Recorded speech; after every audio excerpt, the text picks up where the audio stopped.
I think right now is that we are being lied to in so many directions. Our politicians, all the people we're supposed to be able to trust, we are pulling away the wool and the veils, and we're saying, oh my God, the people we have elected and hired and trusted all this time actually only care about money, right? And none of us actually matter. Right. So when you feel that way, you go to entertainment for escapism, but also for honesty, for truth. You know, like we can't even trust mainstream media right now because it all has a bias. And of course, there's a clear right and wrong here right now. We're at a point in time where it's not about this versus that. It's about this side is evil and this side is not trying to do the evil things that this side is trying to do, right? Yeah. So I don't know. I think that we turn to our artists for the truth. And the artists right now, we have to tell the truth. We have to be honest because we can't trust anyone else. We have to speak for our communities and tell the truth, and that's just what I'm trying to do right now. And even though I'm doing scripted work, a lot of the time I'm just trying to bring my truth to it and show the world, like, this is what it would be like if someone like me were in this position. Think about it. Just think about it, you know? Trixie was telling me about Little Shop of Horrors, and she was absolutely blown away. Well, it was a really, really, I've been saying, the way I can encapsulate it all is every trans woman should be so lucky as to play Audrey opposite someone like Corbin Bleu or Corbin Bleu himself in such a supportive and loving and wonderful and amazing production as that current production of Little Shop of Horrors off Broadway at the West Side Theater on 43rd. What was your favorite show? Was there one particular night that sticks out as being like amazing? Or what? Oh yeah. There was a night.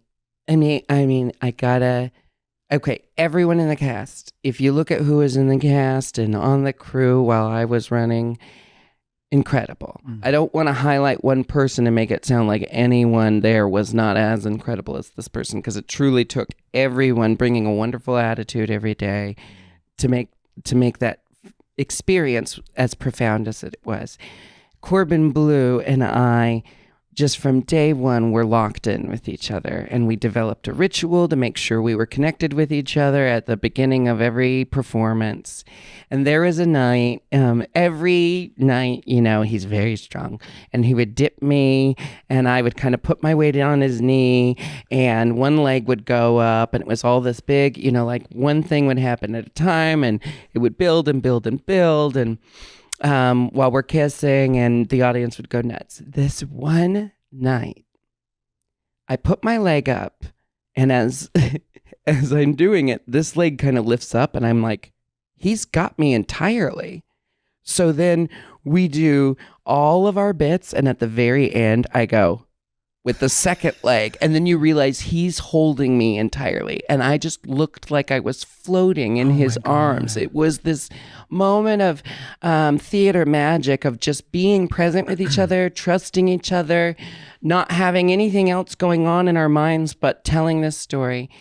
And it was just really magical, and it kind of encapsulated how well we worked together.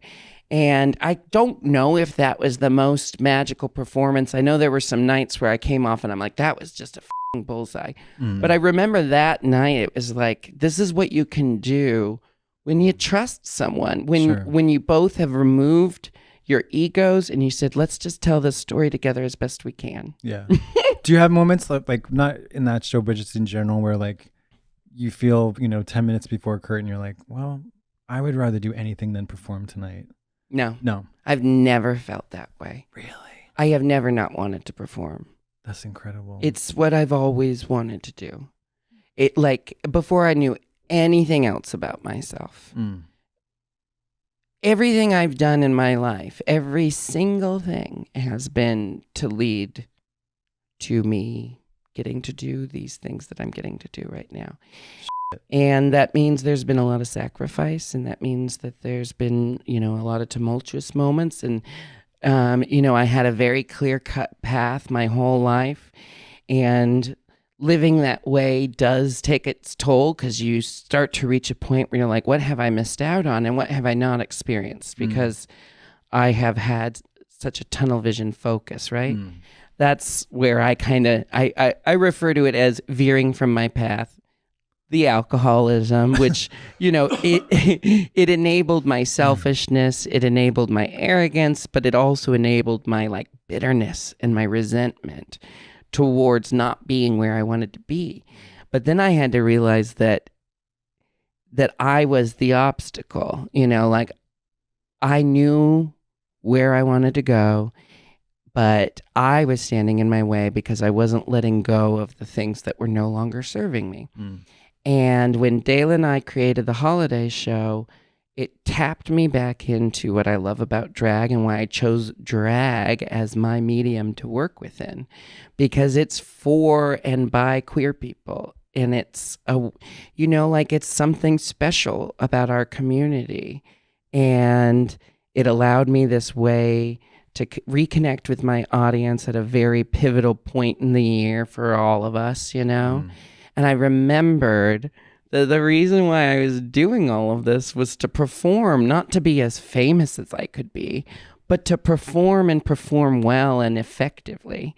And, I had to realize that alcohol was preventing me from doing that all the time.